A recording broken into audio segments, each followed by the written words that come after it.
Well, welcome to the Legacy Lines podcast. Today is Friday, October 25th, 2024. How is everybody doing?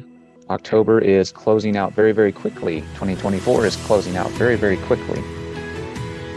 Again, welcome to Legacy Lines, where each episode is a journey into the wisdom that shapes our lives. Of course, I'm Jason, your guide through the stories and strategies that forge exceptional paths. So here, we dive into the teachings that have not only shaped my life, but can redefine yours. From the biblical landscapes that guide us to the financial acumen that builds empires. Join me as we unpack the tool sets for extraordinary results. This isn't just knowledge, it's legacy in the making. And again, welcome. It's so good to have you. In this episode, we're going to really explore the reality behind the catchy title, high title jobs that often fail to deliver the income that you would expect from a title as such. We'll contrast these results with some entrepreneurial and career paths that offer the potential to earn and exceed more than 100K annually, while minimizing, again, this is important, while minimizing debt and education time. So we'll learn how to make our career choices that count and ensure that we're stewarding our most precious resource, our time, wisely for maximum impact. And with that, I would say that a little side note before we jump into that, I'd say that every man or woman that is working, meaning that they are either a primary or secondary income earner for their household, would fare well to always have a plan, a career path to 100K or more in life. I would say life will get much easier with filling all the buckets of money flow and things like that. And that will be in a future episode. None planned yet, but in the making. So, all right, so let's dive in for today. So high title, low pay trap. I would like to elaborate a little bit on some personal observations in my professional career. I think that a few industries that I have really seen this stick out in is the financial vertical, such as banks and financial institutions, mortgage lenders, etc. Even some vast offshoots of medical practices. One that repeatedly comes to mind is chiropractic. I'm surprised oftentimes when I've either encountered firsthand knowledge and or have heard through listening to the Ramsey Show, different medical community personnel, with the cost of entry being exceptionally high, the pay that results in that. I have also been around the private sector for a long time in different IT roles, and I've had many opportunities to work with the SLED vertical. For those of you, what is the SLED vertical? It's state and local education, state and local governments and education. And I've witnessed colleagues really that have held these high positions, but were bogged down by bureaucracy or plateaued incomes, which is kind of puzzling. Jobs that require a higher skill set that are not meeting what I would consider market expectation or market value. So again, going back to some of these even VP roles inside of financial institutions, I've seen make significantly under 100,000. The barrier to entry, such as chiropractors and or veterinarians, there's obviously more to the story than just they're providing a health and welfare service to the community, for people and animals, for the veterinarians and whatnot. But it really requires significant time and education, and still has a struggle for income growth.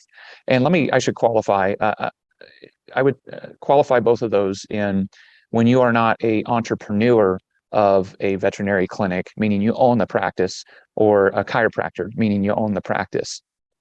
That's the context and the frame that I'm looking through for this. Those data points communicate something, that the reward doesn't always measure up to the time and energy invested. I have heard it's very common for chiropractors to be into multiple six figures to get their doctorate of chiropractic, depending on the methodology of the practice, or the style, I guess you could say. I know there's a few different methodologies of chiropractic, Gonstead and Nuka being two of the more prevalent ones, and honestly, the only two that I know about. And then also a veterinarian, it's very common, to have 150K plus of student loan debt to break into that industry, which, there's required skills there, but at the same time, that is a significant amount of wrong-sided inertia to launch out into life, financially speaking, and life in general. I also want to say that I encounter people regularly that are realizing their pay doesn't match their title, and all that effort basically has left them kind of disillusioned. And is this worth it? Is this worth it? Now I'll dig into some of this with what role do we have to play, because it's not logical to think that if you're not bringing skills to the market that resonate with a value system, there won't be a reward being given to you in the form of dead presidents' faces being on them. We must provide value. And then we'll dig into looking at our career trajectory as well and see what that looks like. So one of the major factors of this, I think, is the principle of time stewardship in and amongst our career as well. So I want to share really my deep philosophy about work in general. How am I classifying work? I would say earning. And I'll just leave it that undefined for you to grapple with whatever that means.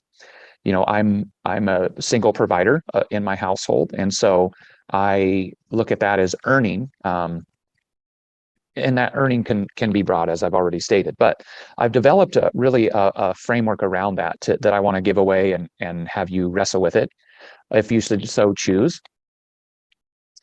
The thing that takes me away from my family most, meaning my earning or my career, I should make the most amount of money in the shortest time possible. Again, let me read that. The thing that takes me away from my family the most in the aspect of time, meaning my career or earning, I should be able to make the most amount of money in the shortest time possible. Now, let's discuss this a little bit deeper. That really, I wanted that framework to set up boundaries for how I will interact with future career opportunities that I have that I don't currently possess today. Ones that I've had in the past, to reflect upon those to see how that goes up against this philosophy. In the form of, where was I going? Was it purposeful? Was the decisions I made purposeful? And then as a father, how does this balance with my family and where we're at life season wise with my career decisions? And we have young children, all under the age of 10. I have less time now than I will have in 10 years for career decisions that may be more beneficial for our family, financially speaking, but today they are not beneficial for our family, time-wise speaking, because I would have to sacrifice the time that I'm able to put into the window of opportunity that we have with our children currently at this season of their life. So I'm not willing to do that should those opportunities present themselves. Now, I do want to stress that this only works in a fashion that you are, again, providing a service. You are not expecting a handout, and you take personal responsibility for your work duties. Nobody is coming to pay you $100,000 or more if you don't have those fundamental things in place. We can all gather pretty quickly those individuals who are there for just strictly a handout or an expectation of one. That's off-putting to leaders that want to identify those that can go up through the company corporate ladder, that can be trusted with more responsibility. That's never going to happen for you if you are expecting a handout, or you are not somebody that's willing to take personal responsibility. And I think that this will rise to the surface pretty quickly in and amongst the corporate environment. That leaders that you work for will find out pretty quickly if you're a taker versus a maker. As a matter of fact, this is a book. The book title is "The Maker versus the Takers: What Jesus Really Said About Social Justice and Economics," and it's by Jerry Boyer. It is on my to-read list. But to summarize this up, what the maker versus the taker is that it's presenting the idea that Jesus is a champion, or was a champion, and is a champion of economic freedom, personal responsibility, voluntary charity, while opposing corrupt systems that exploit the vulnerable. And Bauer, the author, challenges modern views that associate Jesus with a centralized social justice movement type of organization and aligning with that viewpoint, instead of positioning him as someone who values individual initiative and stewardship. So I want to operate to be a maker in society, and to steal a line out of School of Rock, Jack Black. This might deter you from listening to this podcast, but I will elaborate. To steal a line from School of Rock, I contribute to society by rocking. I'm out there on the front lines liberating people with my music. I think I have that right. You might have to fact check that on me. So again, being a maker versus a taker, and juxtaposing that, it will show up in how you interact with customers, leaders, virtually any avenue of life. So we must not expect a handout and take personal responsibility and be a maker versus taker. And you will be well on your way to able to eclipse six figures, 100,000. So also, we are either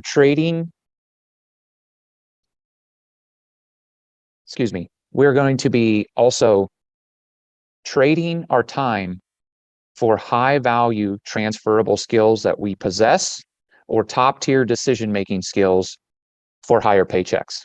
Okay, so we're trading our time for high value transferable skills that we have in our tool belt and possess, and or probably cooperation of both, top tier decision making skills for higher paychecks. I should go on to say, and this, I do have to caveat this, we're not talking about being unethical. You always need to be willing to do the right things. What is that? Both morally, ethically, and physically. So doing the right things and being willing to do the right things is also a principle, but it shows up in the form of a skill set. So, and again, doing things, this is also important. Doing things, very broad, doing things others are not willing to do in the form of servanthood will always set you apart. Okay? It will always set you apart. I'm just simply willing to do anything that I would ask another person to do. And that is a good operating principle. I will never ask my children to do something that I myself am not willing to hold myself to the same plumb line. That is violating a very core principle to how children will grow and learn to respect truly at a heart level their parents, which is important to me. One quick story, there's a principle locked up in all this. What is doing the right thing? Well, I happen to be involved with a larger church in my area, and I'm in a volunteer basis, but I have had various roles of influence over the years, and I'm very grateful for that. I happened to be at the building. We were getting ready to leave for a technology conference, a church technology conference, in the Chicagoland area. And there was a funeral getting prepped to happen within the next hour of our departure. And so it was coming up pretty quickly. We were gathered around inside. The building wasn't open to the public yet, but we were gathered around inside, and there was a couple of our younger staff members and interns that were on the production staff. And the funeral entity / funeral director of said funeral home entity came up to us and asked if there was a maintenance person for the facility that was on site for that day, and there was not one. And it was brought up that there was not one. And they had stressed to us that where the casket was going to be loaded and unloaded, there was a abnormal amount of goose poop, goose feces, located there. And they were wondering what could be done about it. Well, of course, realizing the gravity of the situation, that this is somebody's end of life time, celebration of life, the final moment to say goodbyes, etc. What is the right thing in that moment? So in front of, just personally speaking, I don't think anybody else knew what to do, but I sprang into action because I'm a man of action, and I want to be known for a man of action. And doing the right thing means going low in the form of servanthood many times. This wasn't my motivation, but this is a principle that leapt out inside of me. I said, yes, sir, we will get it immediately taken care of, with the full intention that I would go and complete the duty of removing it and scrubbing it off of the concrete within said area. with no help, even if nobody came with me. Well, I can tell you what happened is I was out there by myself. And at the end of it, um, the young staff members came and looked. And I thought to myself, man, you guys aren't going nowhere until you fully understand this principle about doing the right thing when nobody's watching. Now, maybe that's insensitive, maybe that's unfair. I can't weigh the motivations of their heart. I don't know what they had going on that day. But at the same time, there needs to be a persistence to spring into action to do the right thing. That will greatly set you apart. Doing things others are not willing to do in the form of servanthood will always set you apart. Also, it should be noted that tenure and years of service is not typically a path to higher income. I I work out of a nationwide grocery chain in their cafe area pretty regularly, especially in the early mornings. And I was just in there this week and I noticed banners hanging up that employees in the store quadranted in buckets of 30, or excuse me, 40, 35, 30, 25, 20-year tenured employees. Um, that's interesting. Let's break that down a little bit more. Now, you can probably make that work. And however, I have some firsthand data with this particular line of this grocer that a person worked their entire career there that I know through a good acquaintance and basically had 35 years-ish in the store and made something around the mid 50,000 mark. And I just don't, it can be done. Again, it can be done. If that's a choice that everybody needs to make, then that's a very individualized choice. It can be done.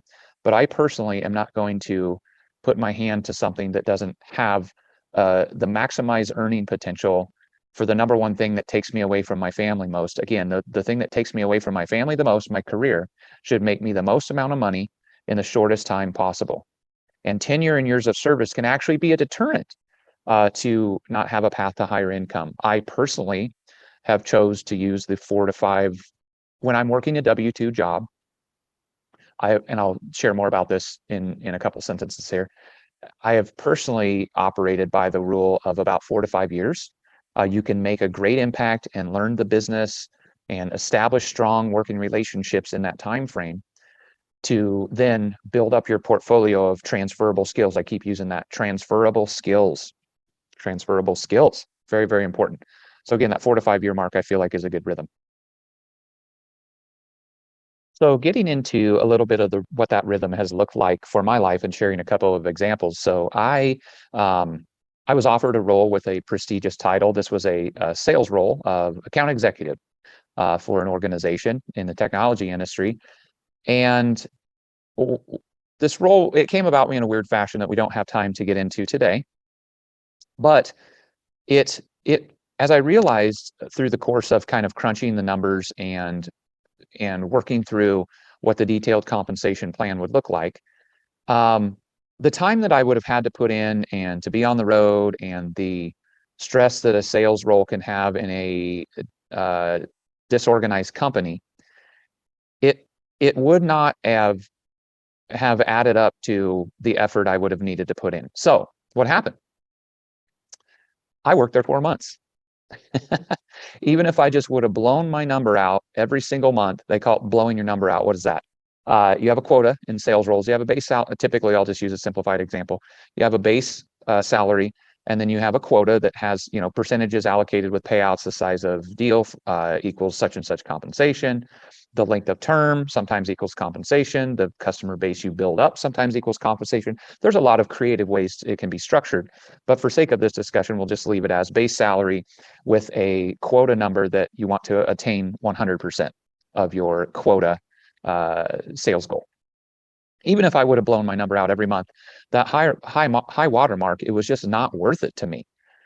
I just didn't see it. And so I pivoted into a much better role for my skill set and added 45,000 to my base with another 10K bonus that was not based around a sales commission role.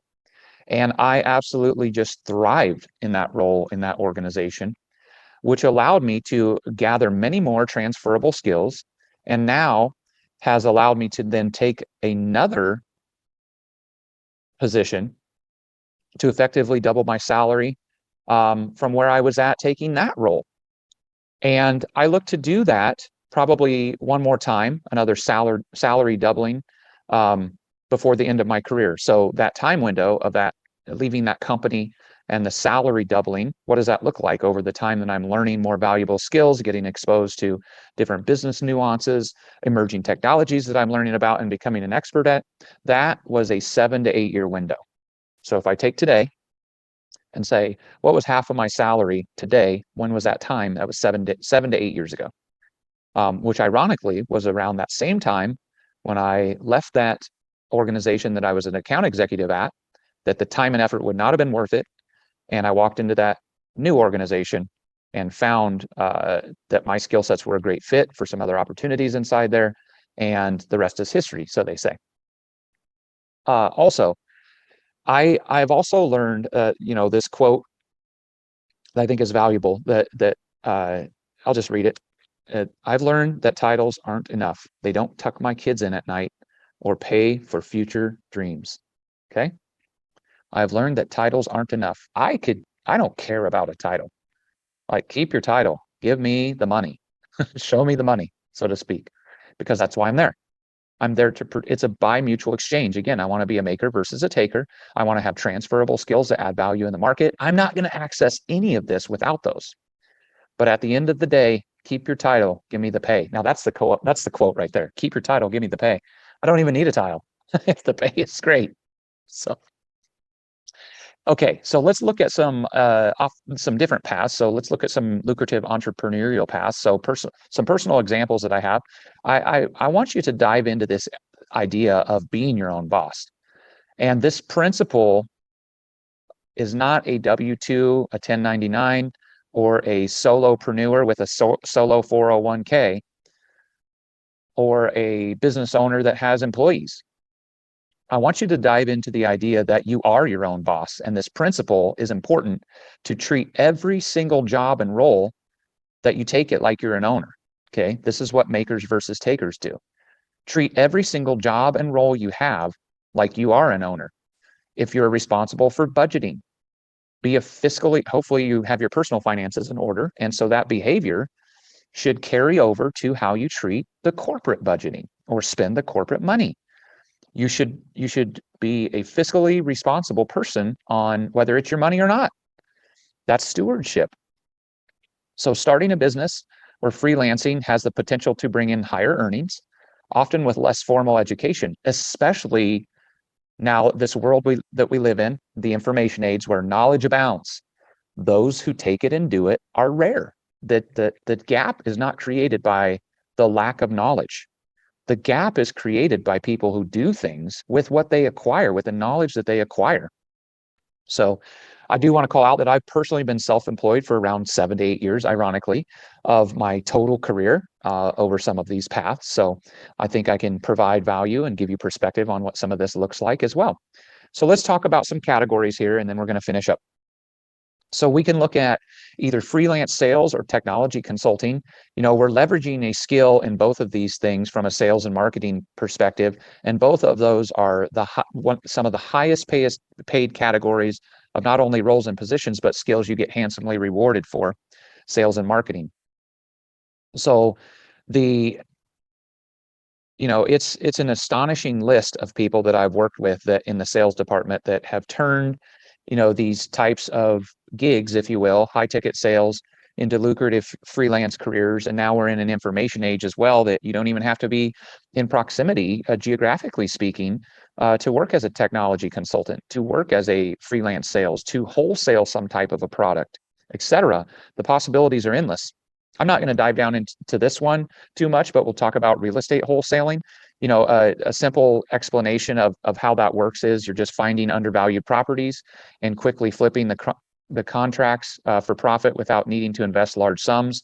And you can also get in proximity to, or relationship would be a better way to say it, that effectively you are a deal hunter, where there's a $3,000 to $4,000 to $5,000 commission based on the scaling percentage of profit for said real estate investor for the property. Because time, here's an important sales principle: time kills all deals.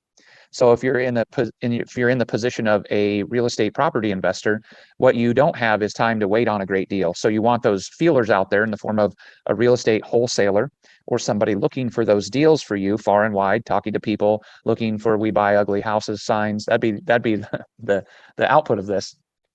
Looking for distressed properties, looking for people in the neighborhood. This is going to sound really bad, that are in financial conditions that aren't favorable to them, that they need to unload their property, et cetera, et cetera. So that is a way that you can have a lucrative entrepreneurial path. And then also, this is my personal connection, and where I got my start is the skilled trades. Anyone who started their own skilled trades business, I'm sure you can think of 2 or 3 examples. They're probably achieving six figures pretty quickly. I've seen electricians and plumbers who start out small, running their own shops, and before they knew it, they were pulling in 150K without the stress of a traditional office job and/or the overhead of working in a large data center project where they're required to work 7-12 hours a day for the contractor they were working for, which is a real thing, by the way. So I think that is a no-brainer. If you are in the skilled trades, go out on your own. One of the first things I did when I graduated from becoming out of an apprenticeship was to leave there and start my own business, because I was then accredited, I was trained, and I wasn't confident. I was scared out of my mind. And I was young. I was 23 at the time. But all that said, I look back on it and I'm very, very thankful that I did that, because that provided me a treasure trove of the start of transferable skills. Didn't understand the principle at the time. It would be, plus 10 years before I would even start to understand that line of thinking. But I'm very glad I did that. And again, I would highly recommend that entrepreneurial path there in the skilled trades. Definitely a path to six figures easily. Or even if you want to work for somebody, that's easily a path to six figures nowadays, with a caveat here: skilled trades you can do for a long period of time. I'll mention a few: steam fitters, electrical, so in the form of an electrician, communications technician, and likely a plumber. Okay, what I would not recommend, this is my personal observation, is being a part of the drywallers or mudders and tapers. That is not something you want to do for years and years and years. I would say probably bricklayers in that same category. That is what I would classify as young man or woman's work. Know that there's a shelf life on it. Do it while your body can, and get in and get out, and/or start your own business and have employees. Highly recommend that. I've seen many of 50-year-old drywallers that are popping aspirins and drinking a 6-pack at night because their body is completely shot. Okay. So we want longevity in life as well. That's a whole nother podcast all on its own. So I want you to take some time. Let's look at some actionable steps to evaluate whether your current role or current job offers you a true return on the time that you are spending working in it. Could you be earning more or achieving greater satisfaction elsewhere, or with some personal action to get more transferable skills? I think it's always a good decision to go back and just kind of audit our own career and the tough choices that we've had to make. And with that said, realizing that our income sometimes we discover that our income needed to be better to reflect our better position for our family's needs. And I want to encourage you to always be building your transferable skills.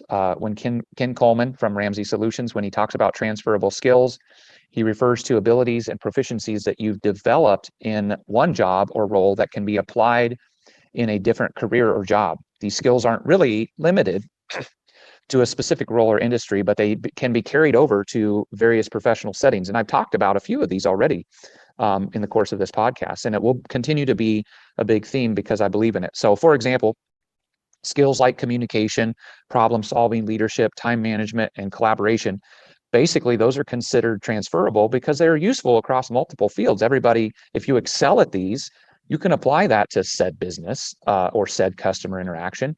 So Ken Coleman, he really emphasizes that identifying and leveraging these transferable skills is critical when transitioning to a new career. You got to know what you're good at first. So again, self reflection is a good thing to do right now.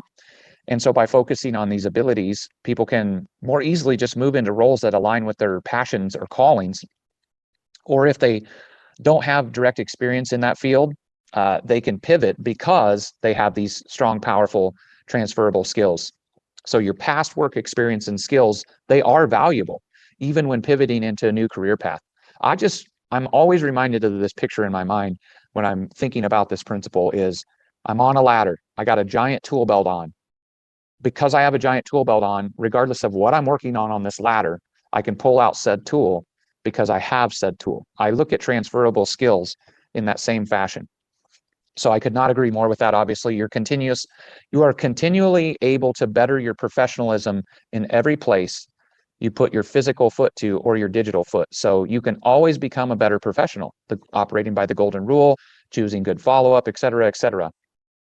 So the book that you might want to check out from him is From Paycheck to Purpose, The Clear Path to Doing the Work You Love. And he talks about that, a lot about the transferable skills in that. So we're wrapping up here. Oh, yes, we are wrapping up because I have to go to a lunch meeting. So I've had moments where I've had to step back and say, is this job really paying me enough? I've shared one example for the hours I'm investing. And sometimes stepping back gives us the clarity to have the courage to step up in a new direction. But I want to tell you, have the courage. You won't always have the clarity. You definitely won't always have the clarity, but take risks and have the courage. Again, we've talked about the tenured employees at the grocery retailer. We've talked about the big titles at institutions. We've talked about careers that have a heavy entry point from getting the skill set and the accreditations to do them versus the pay that results at the end of that. And I think that we will never have a full roadmap laid out in front of us. But I do want to encourage you to don't be afraid to explore entrepreneurial opportunities. Remember, if it's to be, it's up to me. And the first steps you can take is just researching some of the digital repeatable businesses that are out there, some skilled trades. And heck, I would even do this if I had to start a handyman business. Let me break that business unit, that business structure down for you. What would that look like? $65 an hour times 5 hours a day that you're actually on site billing 5 days a week. That's a little over 100,000 top line revenue. So you can learn about online marketing. Again, sales and marketing, highly lucrative. I would suggest that you probably have to have a fairly good network to break into that. So you're going to definitely need some connections, but it definitely can be done. And I want to encourage you, don't be afraid to explore these paths. And if it's to be, it's up to me. So the final reflection on career versus income, and then we're going to get out of here. So be intentional with your career decisions and see your time away from your family as something that you need it to bring in tangible benefits. So every hour I spend at work is an hour away from my family and what matters most. So if I'm going to make that sacrifice, I want to know that it's not just for a title, but it's for something that truly benefits them long-term wise, not to mention someday in the not so distant future, bringing my wife and I's children into the understanding that they have the responsibility to manage the family resources and inherited wealth. That is our vision. So kids, as we close this out, my listeners already know, if they've listened to any of my podcasts, that my sole motivation was to catalog these life lessons and provide a different avenue of teaching to my children in the form of a different format. So kids and listeners, I'm for you. I want the best for you. And I'm signing off for now. Take care.